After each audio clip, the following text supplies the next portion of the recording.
Hey, what's up guys? Welcome back to the channel.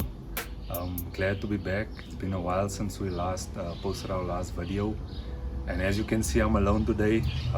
Cole is busy with his business, shooting and things like that. He also has his own priorities right now, but hopefully we'll see him soon as well. Christopher as well is also busy. So yeah, I'm alone today guys. So as you know, I'm not always in front of the camera, so please just bear with me. So I'm gonna just give you an update with today's video, and we're gonna be working on certain things on the car. Let me show you. Okay guys, so while we were absent, I took the time to look for some parts that we needed for the vehicle. So first, what was really on my mind was the dashboard. I really was wanting a new dashboard because the dashboard that I previously had, well I still have, but that came with the car, has a crack right through here. There is some missing parts. It's not that bad condition, but I wasn't really happy with it, and as well the cubby was broken and damaged. So I found this bad boy on Facebook when I was looking through the marketplace over there, and a guy in Brakpan was selling it for 900. I know you guys are thinking of Brakpan. It was a scam or something, and I was also like, hey. But I spoke to the guy, and he was really nice guy to talk to. He even put the steering rack together with the dashboard and with these bottom covers, all for only 900 rand, which I think is a steal. If you think about it, you can see there's no cracks in this dashboard over here. All these trim pieces are here. Okay, yeah, it's not the best, but I mean, you can just clean that. You can see the chrome pieces still here. I have the cover over here, it's just there inside. I didn't bring it out. And then I can just take the lock from my old dashboard, just put it in here. This works nicely. It's not the best, but it's not broken like my old one. But I mean, it's what we have to work with. It's not the worst. And as well, I got these covers and a completely new steering rack. There's nothing wrong with the steering rack at all. So yeah, I just also, for a backstory, when I was looking for a dashboard like a while ago, I asked a friend of mine. He's always busy with golf, so I asked him, can you please get me a dashboard? And so he said, yeah, no problem, I'll get you a dashboard. And so anyways, he brings me this dashboard. Let me show you the dashboard. Oh my god! And, this is the dashboard he brings to me, and as you can see, it's not in the best condition. It's actually worse than my original one that came with the car. And yeah, he brought this to me. He said he went to Witbank for me to get it, and it costed 400 rand, and he brought it. And I was like, yeah, are you happy? And I was like, yeah, I'll take it, yeah. And yeah, I didn't wanna, I mean, he drove so fast, so I didn't wanna tell him no. So I know, maybe, what would you guys would have done? Would you have told him no, I don't want this, or you tell me? But I didn't have the courage to say no, I don't want it. So I just gave him the money and I took it. So, but I'm not gonna use it, so I'm just gonna probably give it away, or I don't think anyone will want to buy it, so I'll just throw it away. What I also did during that time, we haven't been recording, I also did the wheel bearings and hubs. I remember the time during lockdown, I did tell you guys that I was going to, we did want to replace it because it had play. Where it doesn't really have play, right? Because we put new wheel bearings and hubs. I couldn't show you guys this because I had to do this at the workshop, and I didn't want to record on the premises.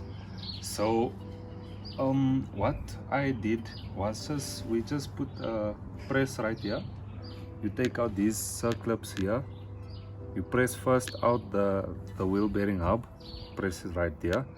The hub will come out. Then there's another circlip on this side. You take that circlip out, and then you'll press the bearing from this side and it will come out here like that. And that's how you do it. You just press obviously the new bearing and up, vice versa. And then I also wanted to show you, I know the guys, let's see me, look here. Oh. Okay guys, sorry about that. My wife left the bowl where she was eating from on the car. So yeah. So anyways, what I want to tell you guys is that I put on the rain cover that I got from my brother's friend, and it's not looking too bad. My wife said it looks trash, but I don't care what she thinks, but I think it looks good. The bush, I didn't show you guys how I fitted this bush inside this gearbox mounting. The way I replaced this bush inside this mounting is that I got a hacksaw, because I don't have any special tools to press out this bush. Even at the workshop, I didn't want to use any of their tools, so I just got a hacksaw, and what I did is I put the hacksaw through this spacing over here, as you can see, like over there, and then I just cut it like that. Hacksaw, cut it until this metal piece was about cut right through.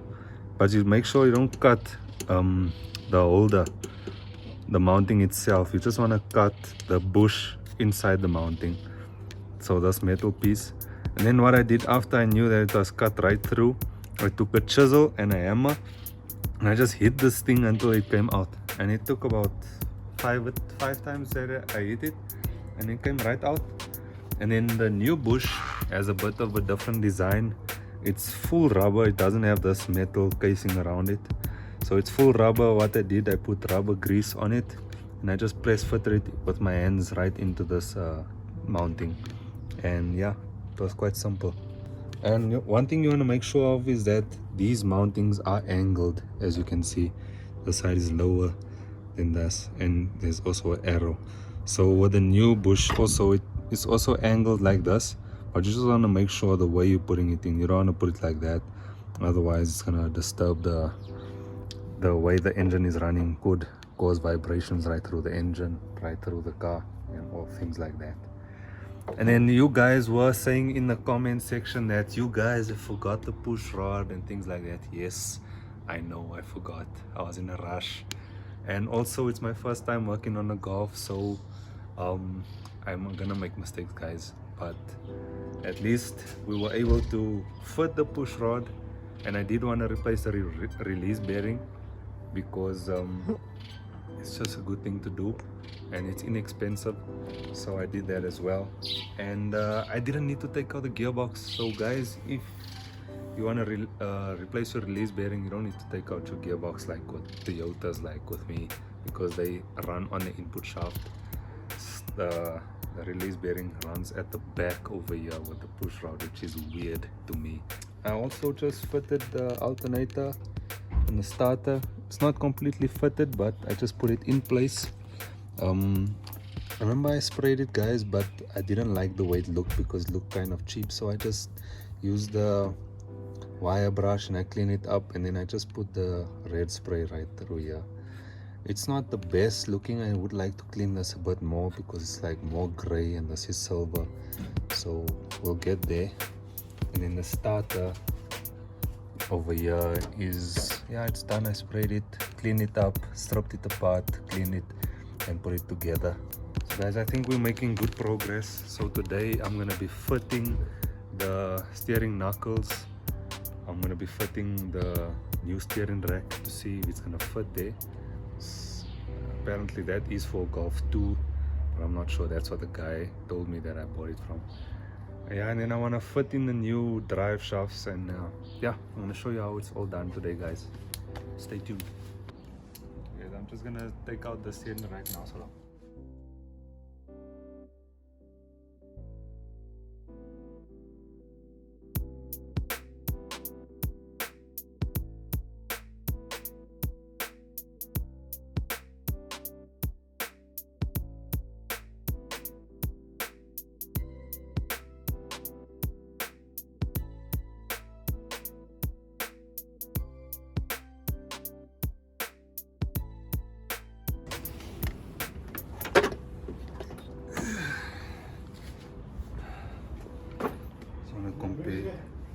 bad.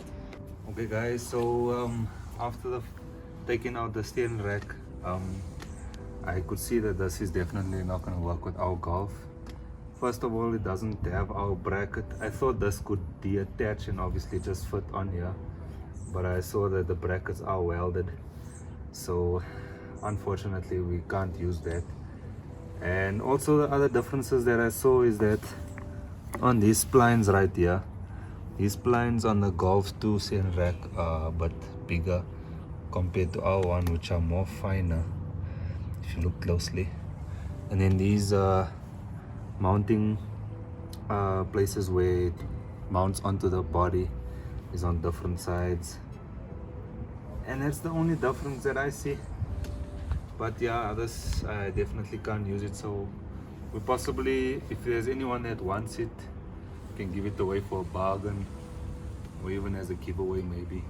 Just let us know. Whoever has a Golf 2, we can give you this steering rack to support you in your build, or if your car's giving you problems, because I got it as a bargain. Yeah, or maybe if you buy it from us, yeah, it'll definitely help for the build. So yeah, let's carry on with the rest. A few moments later. Okay guys, so I have everything set up here. I'm gonna be putting back the steering knuckle with a new hub and bearing, with a new caliper, brake disc and drive shaft. I know the brake does look a bit bad with the surface rust, but when we do brake, when the car is running and driving, and when I brake, this surface rust will come off, so it's nothing to worry about right now guys. I know it doesn't look too nice, especially for the video, but it is what it is, so just bear with me. It will go away when we drive in the car. So first things first, I'm not gonna put it into the ball joint because I'm going to be fitting the drive shaft, so I'm just gonna catch these bolts here first on top. And one thing to notice guys, these bolts, you can see it has this kind of a washer kind of a thing. This is for the alignment of the shock and the steering knuckle. So this does adjust the alignment. If you turn it, let me see, show you. If you turn it, it brings the steering knuckle out. And if you turn it more, it either brings it in or out. So it adjusts the alignment like that or like that. This is just over exaggerating, just so you can understand what I mean. So it will adjust either like this. This will be negative camber, and more inwards would be positive camber. So it will be like this or like this. Negative camber is better for taking tight corners and better steering control. So yeah, and you can see also the washer is the same for that side.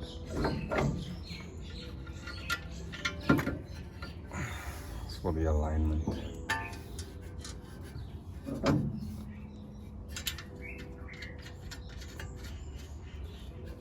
I'm not really worried about the alignment right now because I am going to be taking it to my friend for him to check the wheel alignment on the machine. So I'm not really stressed right now. I'm just going to try and get it as square as I can, so that I could drive it there to this place where I can do the alignment.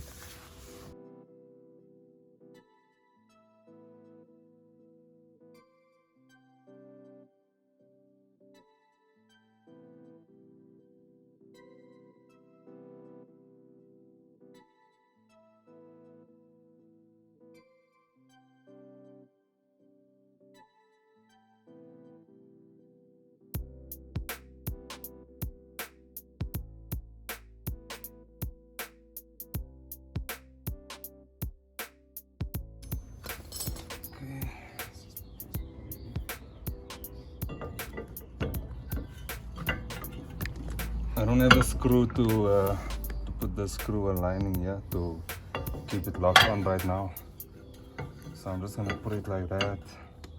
However, I will be getting the screw later on. I don't think this guy had the screws, if I remember correctly.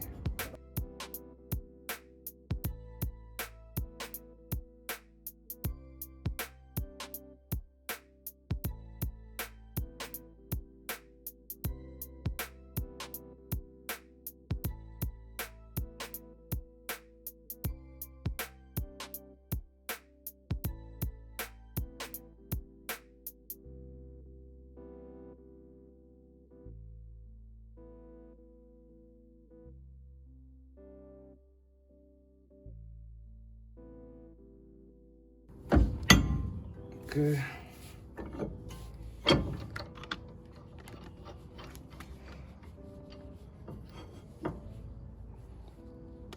Guys, I'm just gonna leave it like this until I have the screw in, then I can put on the wheel and then just take the center cap off and then tighten this through the wheel.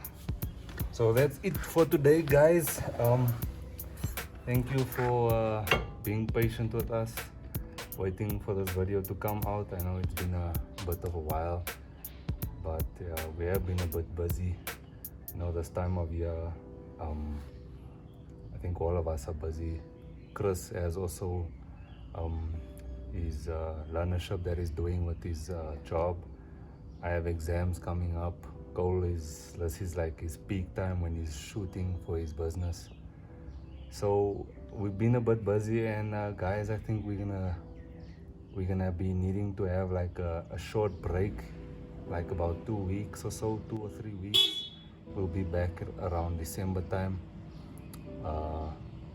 with ready to work full time. But hope you guys just will understand.